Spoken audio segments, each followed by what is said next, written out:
സർവത്ര ഗോവിന്ദനാമസങ്കീർത്തനം ഗോവിന്ദ ഗോവിന്ദ. ശ്രീമൻ നാരായണീയം ദശകം 4 5, 6 ശ്ലോകങ്ങളാണ് ഇന്ന് സ്മരിക്കേണ്ടത്. ഓം നമോ നാരായണായ. ഓം നമോ ഭഗവതേ വാസുദേവായ. വിസ്ഫുടാവയവഭേദസുന്ദരം ത്വദ്വപുസ്സിചിരശീലനാവശാൽ അശ്രമം മനസി ചിന്തയാമഹേ ധ്യാനയോഗനിരതാസ്ത്വദാശ്രയാ. ഇവിടെ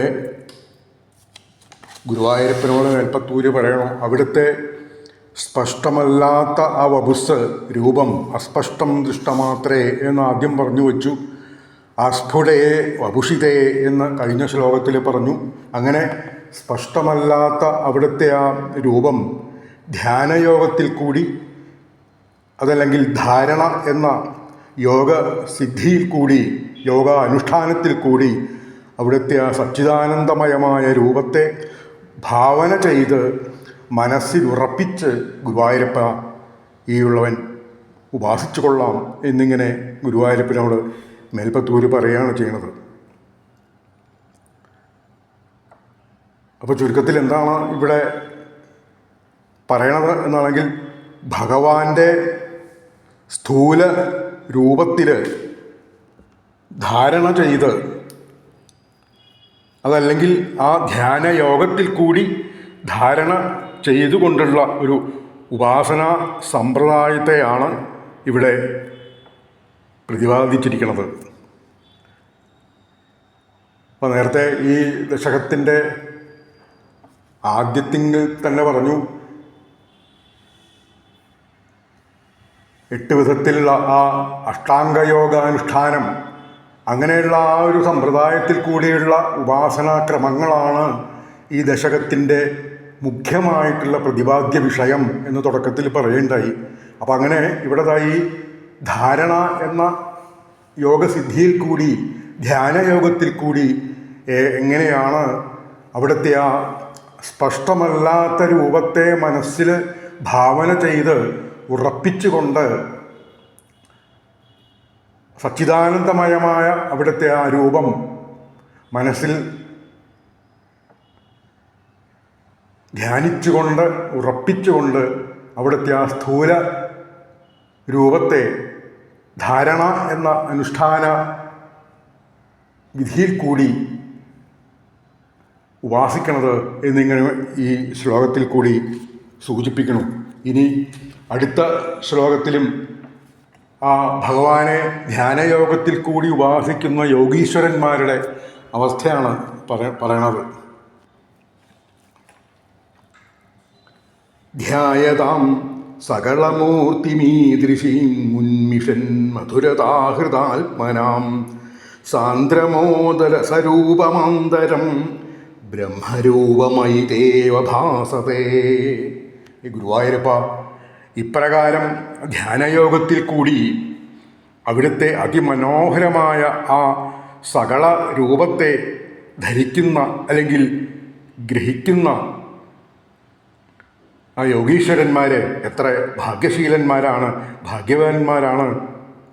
അവിടുത്തെ ആ നിർഗുണ ബ്രഹ്മരൂപം, സകളസ്വരൂപവും, അല്ലെങ്കിൽ അവിടുത്തെ ആ സകളസ്വരൂപവും നിർഗുണസ്വരൂപവും രണ്ടല്ല, ഒന്ന് തന്നെയാണ് എന്നതാ ഈ യോഗീശ്വരന്മാർ ധ്യാനയോഗത്തിൽ കൂടി ഉപാസിച്ചുകൊണ്ട് ആ ജ്ഞാനദൃഷ്ടിയിൽ കൂടി, ധ്യാനയോഗത്തിൽ കൂടിയും ജ്ഞാനയോഗത്തിൽ കൂടിയും അവിടെ യോഗീശ്വരന്മാർ ഉപാസിച്ചുകൊണ്ട് തിരിച്ചറിയണം. അവിടുത്തെ ആ രൂപം സ്വതേ അവിടുന്ന് സത്വമയം ആണ്, അല്ലേ, സാത്വിക രൂപത്തിലാണ്, ശുദ്ധ ബ്രഹ്മരൂപത്തിലാണ്, പരബ്രഹ്മസ്വരൂപിയാണ് അവിടുന്ന്, നിർഗുണസ്വരൂപിയാണ് അവിടുന്ന്. അപ്പോൾ അവിടുത്തെ ആ നിർഗുണസ്വരൂപം ബ്രഹ്മതത്വം എന്ന് ആദ്യം പറഞ്ഞു വച്ചിട്ടുള്ളതായ ആ ബ്രഹ്മരൂപവും അവിടുത്തെ ആ സകളസ്വരൂപവും രണ്ടും ഒന്ന് തന്നെയാണ് എന്ന്, രണ്ടും രണ്ടല്ല, രണ്ടും ഒന്ന് തന്നെയാണെന്നതാ ഈ യോഗീശ്വരന്മാർ അവരുടെ ആ ജ്ഞാനയോഗത്തിൽ കൂടിയും ധ്യാനയോഗത്തിൽ കൂടിയും അവർ തിരിച്ചറിയണു. ഏതുപോലെ എന്നാണെങ്കിൽ കുണ്ടലവും സ്വർണവും രണ്ടല്ല ഒന്നാണ് എന്ന് അറിവുള്ളവർ, ജ്ഞാനികൾ തിരിച്ചറിയണം അല്ലേ. ഒരു ആഭരണത്തിൽ അടങ്ങിയിട്ടുള്ളതായ ഉപാധി എന്താ? അതിൻ്റെ ഉപാദാനം എന്താ? സ്വർണ്ണമാണ് അല്ലേ. അപ്പോൾ ഈ ആഭരണത്തിൽ അടങ്ങിയിട്ടുള്ളതായ ആ സ്വർണവും രണ്ടല്ല ഒന്ന് തന്നെയാണ്. അല്ലെങ്കിൽ ഒരു മൺകുടത്തിൽ അടങ്ങിയിട്ടുള്ളതായ ആ കുടവും മണ്ണും രണ്ടല്ല ഒന്ന് തന്നെയാണ് എന്ന് പറയുന്ന പോലെ പരബ്രഹ്മസ്വരൂപിയായ അവിടുത്തെ ആ ശുദ്ധ സത്വരൂപവും ബ്രഹ്മരൂപവും നിർഗുണസ്വരൂപവും സകളസ്വരൂപവും രണ്ടും രണ്ടല്ല ഒന്ന് തന്നെയാണ് എന്നതാ ഈ യോഗീശ്വരന്മാർ തിരിച്ചറിയണു എന്നിവിടെ ഇങ്ങനെ ഈ ശ്ലോകത്തിൽ കൂടി സൂചിപ്പിക്കണു.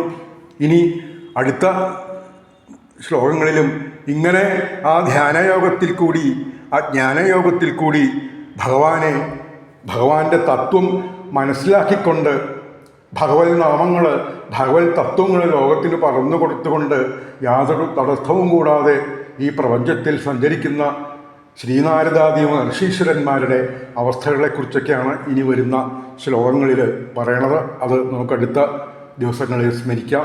സർവത്ര ഗോവിന്ദനാമസങ്കീർത്തനം ഗോവിന്ദ ഗോവിന്ദ. ഹരേ രാമ ഹരേ രാമ രാമ രാമ ഹരേ ഹരേ, ഹരേ കൃഷ്ണ കൃഷ്ണ കൃഷ്ണ ഹരേ ഹരേ. സർവത്ര ഗോവിന്ദനാമസങ്കീർത്തനം ഗോവിന്ദ ഗോവിന്ദ.